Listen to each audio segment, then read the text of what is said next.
২০২৫-২৬ অর্থবছরের প্রথম ৩ মাস জুলাই থেকে সেপ্টেম্বরে রেকর্ড রাজস্ব আদায় করেছে জাতীয় রাজস্ব বোর্ড এনবিআর। এ সময় মোট রাজস্ব আদায় হয়েছে ৯০,৮২৫ কোটি টাকা, যা দেশের ইতিহাসে এক প্রান্তিকে সর্বোচ্চ।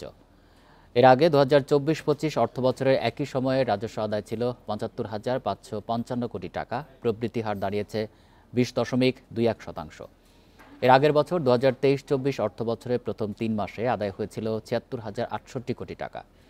চলতি অর্থবছরে সবচেয়ে বেশি রাজস্ব এসেছে স্থানীয় পর্যায়ের মূসক খাত থেকে ৩৪,৮১৯ কোটি টাকা।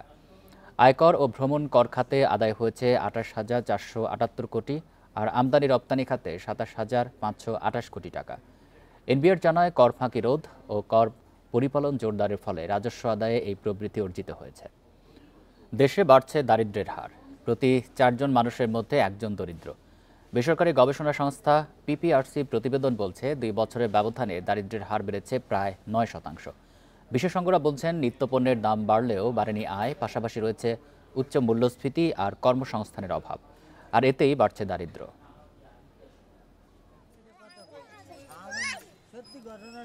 স্বাধীনতার পরপর ১৯৭৩-৭৪ অর্থবছরে দেশের প্রায় অর্ধেক মানুষই ছিল হতদরিদ্র। গেল ৩ দশকে দারিদ্র্য বিমোচন হয়েছে সবচেয়ে বেশি। তবে গত ২ অর্থবছরে তাতে ভাটা পড়ে। কমার বদলে দারিদ্র্যের হার বেড়েছে অন্তত ৯%। গবেষণা সংস্থা পিপিআরসির সাম্প্রতিক প্রতিবেদন বলছে, চলতি বছরের মে মাসে দেশে দারিদ্র্যের হার দাঁড়িয়েছে ২৮%-এর কাছাকাছি। ২০২২ সালে এই হার ছিল ১৮.৭%। এছাড়া অতি দারিদ্র্যের হারও ৫.৬% থেকে বেড়ে ৯.৩৫%-এ দাঁড়িয়েছে। পাশাপাশি ১৮% মানুষ যে কোনো সময় গরিব হওয়ার ঝুঁকিতে রয়েছে। হঠাৎ কেন এমন ছন্দপতন? কারণ হিসেবে বিশেষজ্ঞরা বলছেন, অস্থিতিশীল বাজার, নতুন কর্মসংস্থানের অভাব আর মূল্যস্ফীতি এর মূল কারণ। এমন অবস্থায় দারিদ্র্য বিমোচনে বিদেশি বিনিয়োগ বাড়িয়ে নতুন কর্মসংস্থান তৈরি ও নিত্যপণ্যের বাজার নিয়ন্ত্রণে জোর দিচ্ছেন বিশেষজ্ঞরা। সুদের হার যদি ম্যানুফ্যাকচারিং সেক্টরে কমে যায়, তাহলে সেই ক্ষেত্রে দেখা যাবে যে এখানে দেশের শিল্প উৎপাদন বাড়ছে এবং একই সঙ্গে আমাদের হয়তো আমদানি কম করতে হচ্ছে। এবং এই ক্ষেত্রে দেখা যাবে কি যে আসলে সব মিলে মূল্যস্ফীতির উপর একটা নেতিবাচক প্রভাব তৈরি হচ্ছে। তার কারণ তখন তাহলে মূল্যস্ফীতি কমবে। সামাজিক নিরাপত্তা কর্মসূচি কিন্তু একটা স্থায়ী সমাধান নয়। আমাদের সমাধান হলো বিনিয়োগ বাড়াতে হবে। সাধারণ অর্থনীতি বিভাগের তথ্য বলছে, দেশের প্রায় ৪ কোটি মানুষ বহুমাত্রিক দারিদ্র্যের মধ্যে রয়েছে।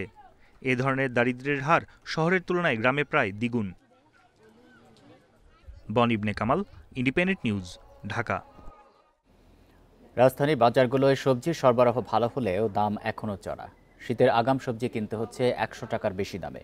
গ্রীষ্মকালীন সবজির দাম গড়ে ৬০ টাকার উপরে। এছাড়া সপ্তাহের ব্যবধানে বেড়েছে ডিমের দাম। প্রতি ডজন ফার্মের মুরগির ডিম বিক্রি হচ্ছে ১৪৫ টাকায়। তবে ভোজ্য তেলের দাম এখনও স্থিতিশীল। রাজধানীর কাঁচাবাজারে গ্রীষ্মকালীন সবজির পাশাপাশি উঠেছে আগাম শীত মৌসুমের সবজিও। তবে পর্যাপ্ত সরবরাহ হলেও গুনতে হচ্ছে চড়া দাম। পটল, করলা, কাঁকরোল বিক্রি হচ্ছে ৭০ থেকে ৮০ টাকা কেজি দরে। আমদানি করা টমেটো বিক্রি হচ্ছে ১৪০ টাকা কেজিতে। শীতের সবজি শিম বিক্রি হচ্ছে ২০০ টাকা। ছোট আকারে ফুলকপি, বাঁধাকপির দাম প্রতিটি ৭০ টাকা। বাড়তি দামের কোনো ব্যাখ্যা নেই বিক্রেতাদের। যে বৃষ্টি হয়েছে, কৃষকেরা ফসল যেটা করছে সেটা নষ্ট হয়ে গেছে গিয়া। আবার অনেক যেগুলো গরিব কৃষক, ওগুলা বয় আর খেতি করে না। আমাদের আয় রোজগার যে হিসেবে, সেই হিসেবে আমাকে বাজারে গেলে পকেটে শূন্য হয়ে যায়। ঠিক আছে, তো এই অবস্থায় খুবই আমাদের জীবনযাপনটা খুবই কঠিন হয়ে যাচ্ছে। সপ্তাহের ব্যবধানে ডিমের দাম বেড়েছে ডজনে ১০ টাকা। ১ ডজন ফার্মের মুরগির ডিম কিনতে হচ্ছে ১৪৫ থেকে ১৫০ টাকায়। সবকিছুই দর মনে করো ঊর্ধ্বমুখী, কিন্তু নিয়ন্ত্রণ কোনো কিছু নাই। তাকে ইচ্ছা মতন তারা বিক্রি করতেছে, দেখার কেউ নাই। মিল মালিকরা ভোজ্য তেলের দাম লিটারে ৬ টাকা বাড়ানোর ঘোষণা দিলেও সরকারি অনুমোদন মেলেনি। ফলে বাজারে নতুন দামে তেলের সরবরাহ শুরু হয়নি। আগের মতোই ১৮৯ টাকা লিটারে বিক্রি হচ্ছে সয়াবিন তেল। Shahid Ahmed, independent news, Dhaka. গত ১ বছরে দেশে ব্যবসার পরিবেশে বলার মতো কোনো উন্নতি হয়নি। উল্টো গত ১ বছরে আইনের তথ্যপ্রাপ্তি, অবকাঠামোর সুবিধা, শ্রম নিয়ন্ত্রণ, বাণিজ্য সহজ করা, প্রযুক্তি এবং পরিবেশগত মান, এই ৬ সূচকে পরিস্থিতি আগের চেয়ে আরও খারাপ হয়েছে। মেট্রোপলিটন চেম্বার ও পলিসি এক্সচেঞ্জ বাংলাদেশের বিজনেস ক্লাইমেট ইন্ডেক্স প্রতিবেদনে এই তথ্য উঠে এসেছে। বৃহস্পতিবার রাজধানীতে এমসিসিআই কার্যালয়ে আয়োজিত এক অনুষ্ঠানে প্রতিবেদনটি প্রকাশ করা হয়। এ সময় জানানো হয়, ব্যবসা শুরু, জমি প্রাপ্তি, বিরোধ নিষ্পত্তি, কর পরিশোধ, ও ঋণের প্রাপ্যতা সূচকে কিছুটা উন্নতি হয়েছে। এবার ব্যবসা পরিবেশ সূচকে অর্জিত পয়েন্ট 59.69। গত এক বছরে এই সূচকের মান 0.94 পয়েন্ট বাড়লেও চ্যালেঞ্জিং অবস্থা থেকে উত্তরণ হয়নি। অনুষ্ঠানে বাণিজ্য উপদেষ্টা শেখ বশিরউদ্দিন বলেন, ব্যাংক ঋণের উচ্চ সুদহার ব্যবসার জন্য বাধা। আগামী বছর সুদহার কমতে পারে।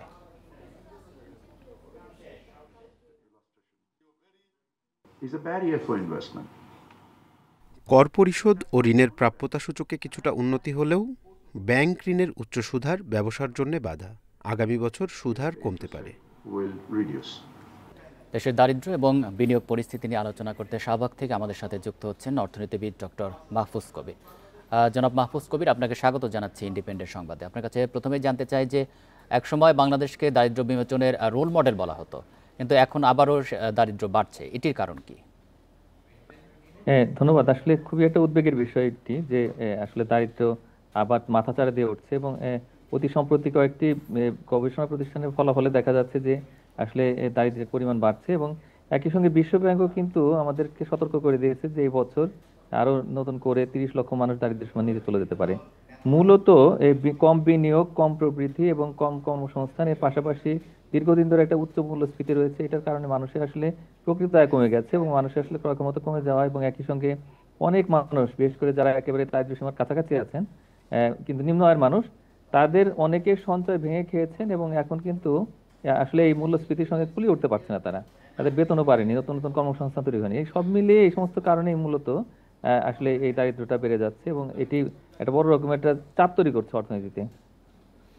আরেকটি বিষয় একটু জানাবেন, গতকাল ব্যবসার পরিবেশ সূচক প্রকাশিত হয়েছে এবং তাতে দেখা যাচ্ছে যে ব্যবসাতেও একটা চ্যালেঞ্জিং ভাব রয়েছে, এটি কেন? হ্যাঁ, আসলে এটাই একটা বড় চিন্তার বিষয় যে আমরা একটু আশা করেছিলাম যে গত বছর যে জুলাই আগস্টে যে গণঅভ্যুত্থান হলো এরপরে পরিস্থিতি অনেক উন্নতি হবে এবং ব্যবসা বাণিজ্যের যে বিভিন্ন রকমের নীতি এবং পুরো ব্যবসার পরিবেশ প্রত্যেকটা জায়গাতে একটা উন্নতি সাধিত হবে। কিন্তু আমরা দেখতে পাচ্ছি যে বিভিন্ন ধরনের সহিংস ঘটনা ঘটেছে এবং অনেক হয়তো মালিক যারা রয়েছেন তারা কারখানা বন্ধ করে দিয়েছেন এবং প্রায় 200-র মতো কারখানা, বিশেষ করে গার্মেন্টস সেক্টরে কিন্তু বন্ধ আছে এখনো। তো কিছু কিছু কারখানা খুলেছে কিন্তু সেগুলো গার্মেন্টস ফ্যাক্টরি নয়। সব মিলিয়ে আসলে মানুষের মধ্যে অনিশ্চয়তা, বিশেষ করে যে ব্যবসায়ীরা তারা কিন্তু এখন বুঝতে পারছেন না আসলে কোন দিকে যাচ্ছে। আর আরেকটা বড় বিষয় হচ্ছে দীর্ঘদিন ধরে আমরা একটা সংকোচনমূলক মুদ্রানীতি বাস্তবায়ন করছি, সুদের হার বেশি এবং একই সঙ্গে যেহেতু নির্বাচিত সরকার নেই এই কারণে কিন্তু বিদেশি বিনিয়োগও সেভাবে আসছে না। তো সব মিলে আমার কাছে মনে হচ্ছে যে একদিকে ব্যবসার খরচ বেশি, আবার ঘুষ দুর্নীতির অনেক অভিযোগ করছেন ব্যবসায়ীরা। তো এই সমস্ত কারণেই দেখা যাচ্ছে কি যে আসলে ওই বিনিয়োগটা হচ্ছে না। আর তৃতীয় কারণটি হলো যে এই অন্তর্বর্তী সরকারের সর্বোচ্চ পর্যায়ের সঙ্গে, বিশেষ করে মাননীয় প্রধান উপদেষ্টার সঙ্গে কিন্তু ব্যবসায়ীদের সেরকম কোনো কিন্তু আলাপ আলোচনা হচ্ছে, বৈঠক হচ্ছে না। তো এটা একটা কারণ। আর চতুর্থত হচ্ছে আমাদের যে এই এবিসিএসসিআই, তারা হচ্ছে যে ব্যবসায়ীদের শীর্ষ সংগঠন, সেখানে কোনো নির্বাচিত নেতৃত্ব নেই। তো এটার কারণে দেখা যাচ্ছে কি যে তাদের সঙ্গেও কিন্তু ঠিক সেভাবে নীতি নির্ধারিত পর্যায়ে সেরকম ইন্টারাকশন না হওয়ার কারণে আসলে এই বিনিয়োগটা ঠিক মতো হচ্ছে না। এই যে ব্যবসার বিনিয়োগ হচ্ছে না, এটি বাড়ানোর জন্য কি করা যেতে পারে? সরকার কি ধরনের পদক্ষেপ নিতে পারে? সেই সাথে কর্মসংস্থান বাড়ানোর ক্ষেত্রেও আসলে কি ধরনের উদ্যোগ নেওয়া যেতে পারে?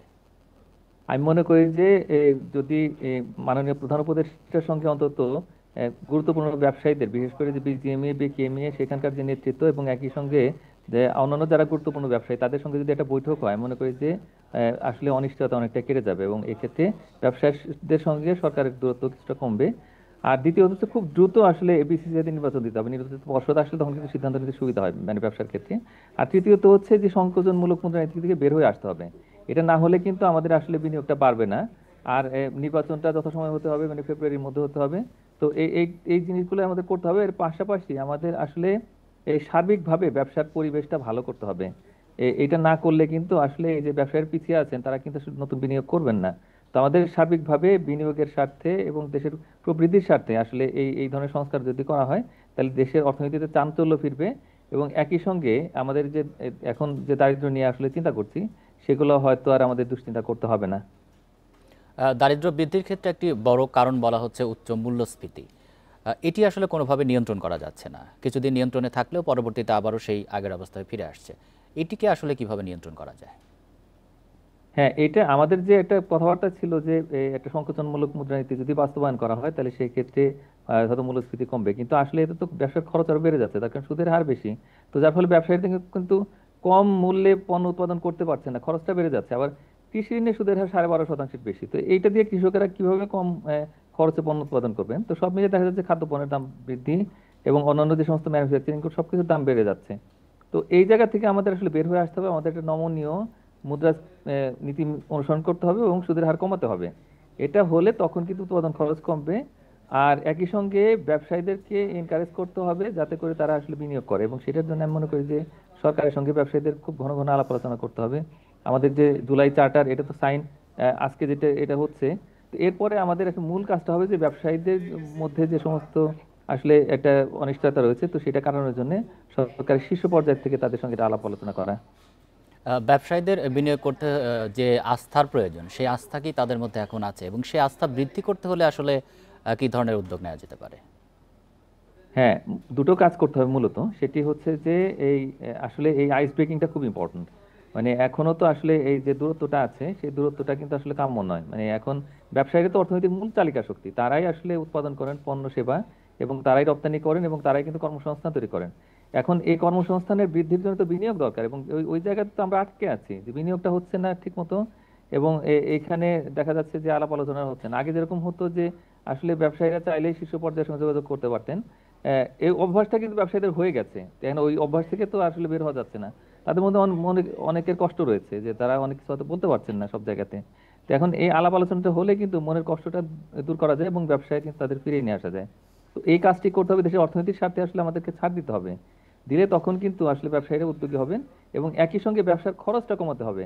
এই ঘুষ দুর্নীতির অভিযোগ কিন্তু এখন তারা করে যাচ্ছেন, আমরা কিন্তু সেটা পরিবর্তনের প্রত্যাশা করছিলাম। তো এখন এই অভিযোগটা যেন না থাকে, এটা আমাদের একটু নিশ্চিত করতে হবে। আর একটা হচ্ছে যে এলডিসি গ্র্যাজুয়েশন, সেটা একটা বড় রকমের একটা চাপ রয়েছে ব্যবসায়ীদের মধ্যে যে কি হবে না হবে। এখন ওই জায়গাতে যদি একটু সরকার কনসিডার করে যে না, এই মাসেও সময় রয়েছে আমাদের হাতে, তো এখন যদি বলা হয় আসলে জাতিসংঘকে, তাহলে সেই ক্ষেত্রে তারা কিন্তু পুনর্বিবেচনা করতে পারে, আমাদের এই এলডিসি গ্র্যাজুয়েশনের টাইম পিরিয়ড হতো এক্সটেনশন হতে পারে। তো এগুলো অনেক কিছুই আছে যেগুলোকে আসলে এখন সরকারকে ইফেক্টিভলি আসলে অ্যাড্রেস করতে হবে, এবং সরকারের হাতে আসলে এখন সমস্ত দায়িত্ব, এবং তার হাতে তার কোর্টে কিন্তু বল। তো সেটা একটু বুঝতে হবে, বুঝে নিয়ে আমাদের সেইভাবে নীতি নির্ধারণ করতে হবে। নিশ্চয়ই আপনি যে পরামর্শগুলো দিলেন সরকার সেদিকে নজর দেবে। আপনাকে অসংখ্য ধন্যবাদ দিচ্ছি এতক্ষণ আমাদেরকে সময় দেওয়ার জন্য। বাংলাদেশের অর্থনৈতিক প্রবৃদ্ধির পূর্বাভাস আবারও কমিয়েছে আন্তর্জাতিক মুদ্রা তহবিল IMF। কঠোর আর্থিক নীতি, রাজস্ব ঘাটতি এবং আসন্ন জাতীয় নির্বাচনের অনিশ্চয়তাকে এর কারণ হিসেবে দেখছে সংস্থাটি। IMF বলছে 2025-26 অর্থবছরে বাংলাদেশের জিডিপি প্রবৃদ্ধি হতে পারে 4.9%, যা আগের পূর্বাভাসের তুলনায় 0.5% কম। সংস্থাটি মনে করছে কড়াকড়ি আর্থিক ও রাজস্ব নীতির কারণে বাজারে তারল্য সংকট তৈরি হচ্ছে, যা বেসরকারি খাতে বিনিয়োগ কমিয়ে দিতে পারে। এছাড়া ব্যাংক খাতে দুর্বলতা ও নির্বাচন ঘিরে অস্থিরতাও অর্থনীতিতে অনিশ্চয়তা তৈরি করছে। IMF-এর প্রতিবেদনে আরও বলা হয়েছে, মূল্যস্ফীতি আগামী অর্থবছরেও 8.5% কাছাকাছি থাকতে পারে। দ্রুতই IMF প্রতিনিধি দল ঢাকা সফরে আসছে। তারা রাজস্ব সংস্কার ও আর্থিক খাতের স্থিতিশীলতা নিয়ে সরকারের অগ্রগতি পর্যালোচনা করবে।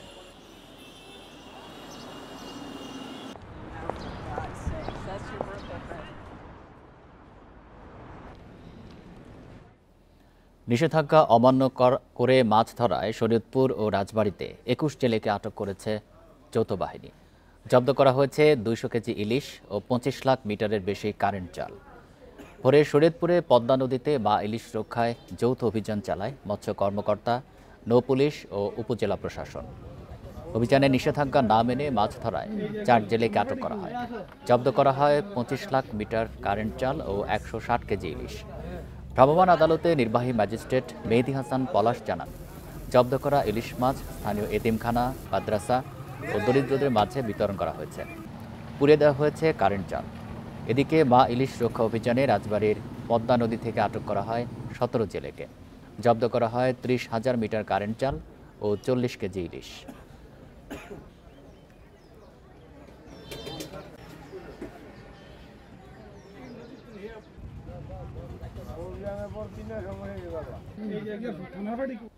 এ ছিল অর্থনীতি সারাদিনে। ইন্ডিপেন্ডেন্ট টেলিভিশনের সব খবরের আর বিস্তারিত জানতে চোখ রাখুন ফেসবুক, ইউটিউব এবং এক্সে। ধন্যবাদ সবাইকে।